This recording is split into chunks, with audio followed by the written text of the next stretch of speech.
All right, welcome to When I Hear God, the Universe, etc. Most of the time this is going to be at midnight from 3 to 4 to 5 in the morning. And for those of you who don't know me, that's the time when I really do kind of hear things from God. I'm going to kind of explain that a little bit. And I sat down and I wrote down all my notes. It was a one and done thing. It was rough draft. But there's like 14 pages of notes here. So one of two things. You can either sit back and pretend we're having like a cup of coffee or tea or whatever together, and I'm just giving some advice. Or you can kind of close out the app a little bit and use it more like I'm doing a podcast. So because I think there's a lot of really good information in this video and I didn't want to miss it, I wrote it down. So I'll probably be reading more than looking at you and talking to you.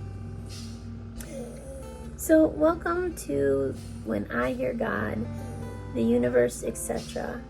And again, most of the time I hear it around midnight to 3, 4, 5 in the morning.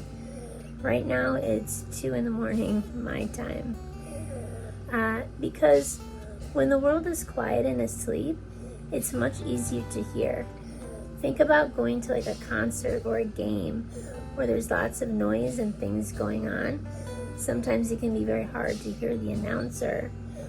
But if you're in a quiet room with some quiet background music, that allows a really good environment to be able to listen, to hear, and to be able to communicate.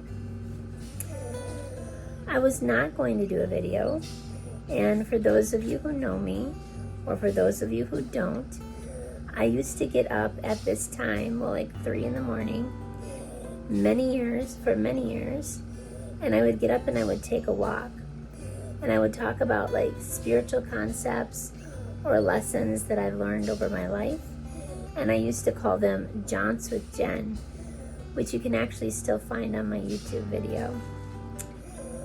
And it's underneath the playlist as well. I have given this talk or message before, but I'm feeling really called to share it again.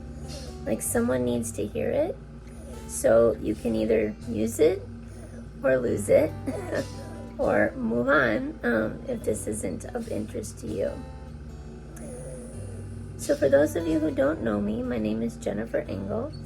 I've been on hospice for breast cancer for 9 months now. But this talk does not necessarily have to do with death and dying today. This talk has to do with the moment that I started living inside out versus outside in. So what do I mean by that? Well, I'm going to give my own examples. Currently, right now, and over the past years, people have been told to lose weight and, in my opinion, eat exceedingly large portions of protein in their diet. Now, it is true. The more muscle, the more weight someone has, the longer you're going to last, and the better chance that you will have if you face some sort of setback or illness. Now, I believe that I've lasted on hospice for these 9 months because I started off with like 168 pounds, and now I'm down to 113.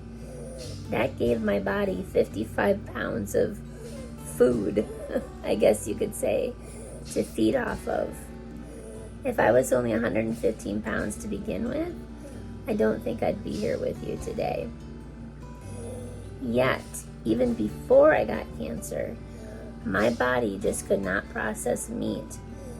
And in addition, it can't really process legumes or beans either, because they give me exceedingly bad gas pain. And my digestive system, as you are dying, it becomes, your digestive system declines.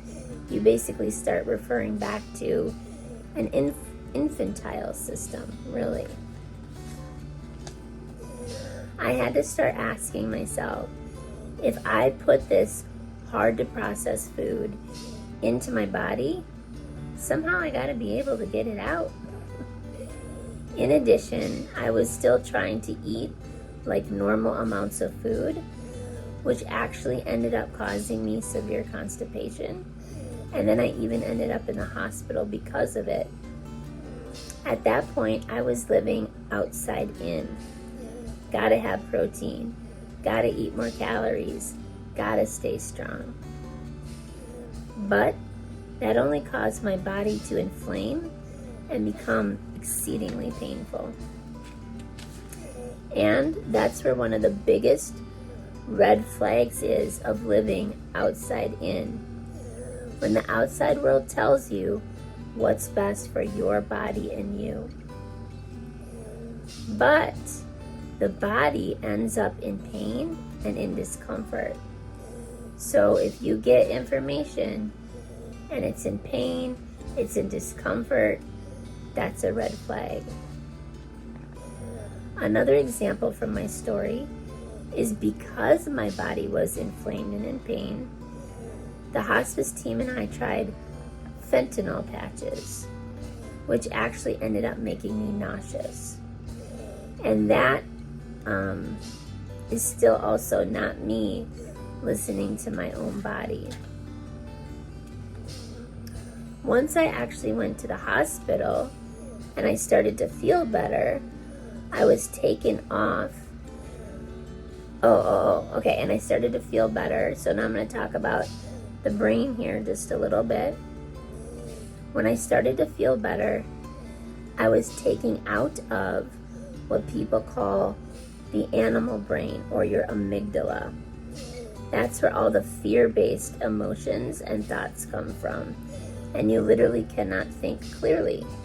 All you're thinking about is your own survival. Once I was taken out of that pain, and I was put back into what you call your prefrontal cortex. Your brain is like a spiral, and it kind of starts in the middle with your animal brain, and it spirals out into the things and lessons and the calmness that we can experience today.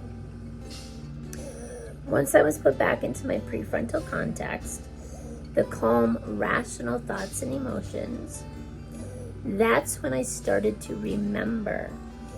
Because way before cancer, I had discovered that, but then I forgot how to live inside out. Okay, so when we're in our animal brain, we can't really think, we're just in survival. We want to get out of pain. Once we're out of pain, we go back into our prefrontal cortex and we're able to think more rationally. And I was able to do that way before cancer, but because I was in pain, and it wasn't even necessarily from the cancer, when I went to the hospital, I found out I had colitis. That was the thing that was causing me the most pain. When I was taken out of that, I was able to remember to live what I call inside out.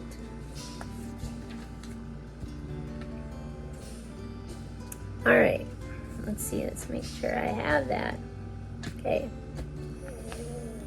Long before I had cancer, I started to notice that my body just could not process protein, especially in the forms of more solid, larger pieces. Some bodies can handle it, and that is great for them. It's just not my body. So I started to listen to my body from the inside out. I ate way more processed veggies because they were so much easier for my body to process. And magically, scientifically, the inflammation, pain, constipation, it all went away.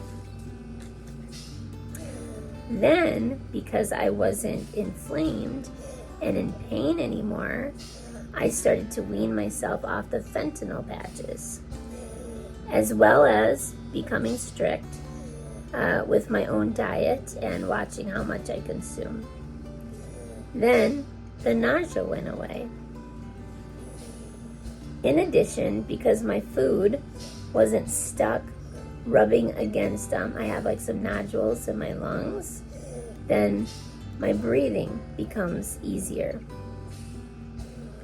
So to sum up a long story into a few short bullet points, living outside in is where someone takes advice, and it doesn't even have to be diet.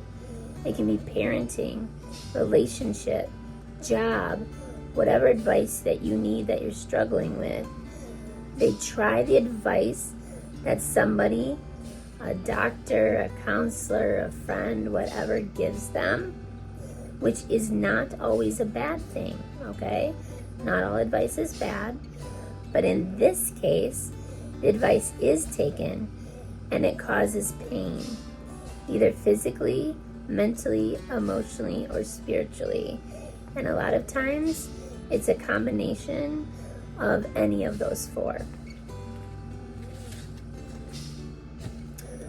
Where living inside out is where someone reflects upon whose advice they are taking and asking themselves the following questions.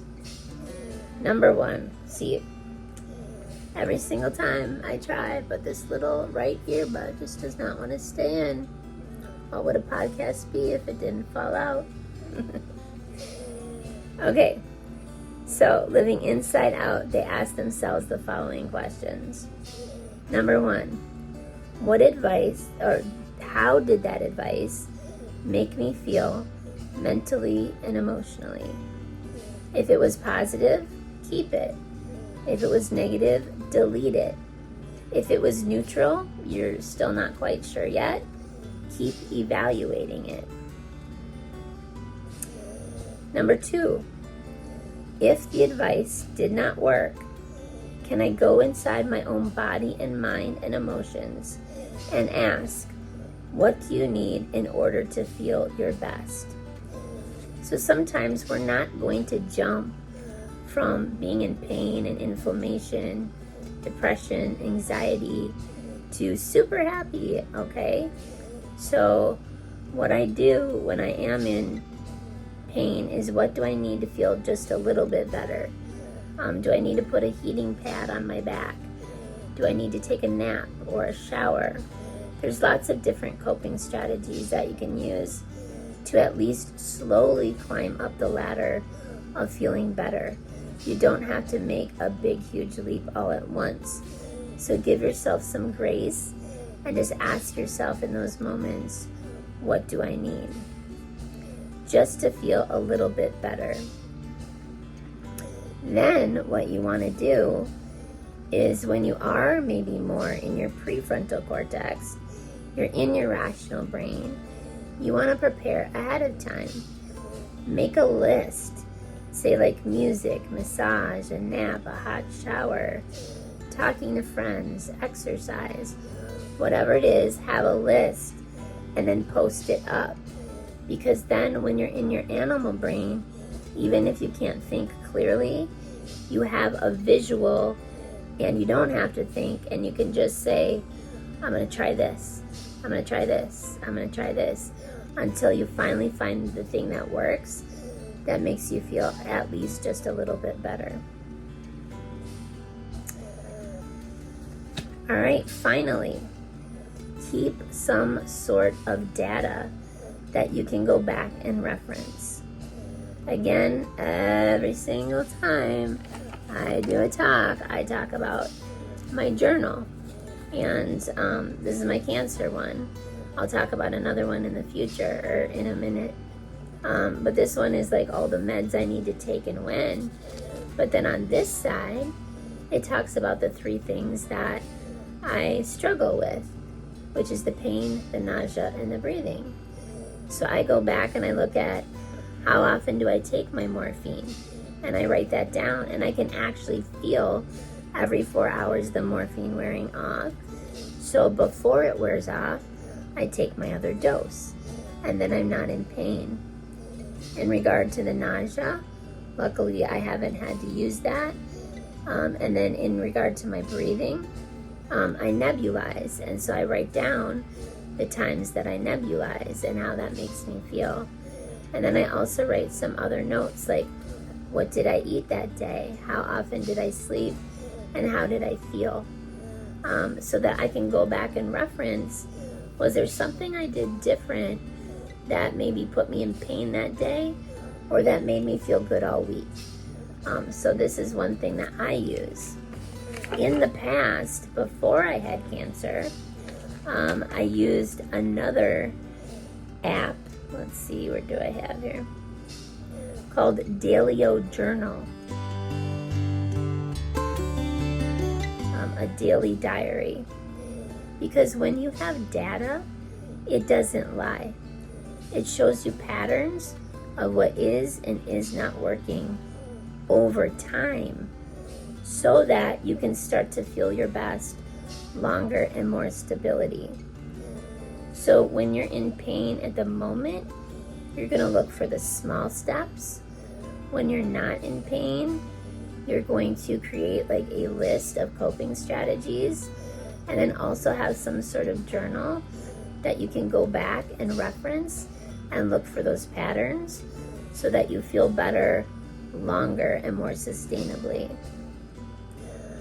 I hope that this has helped someone today, because the world needs people who reflect and who are working on their own healing. Because if a person is in their best state, then a ripple effect is going to happen where they can inspire other people to get into their best state of living. And that's how we turn the world around into a place that we all want to live in.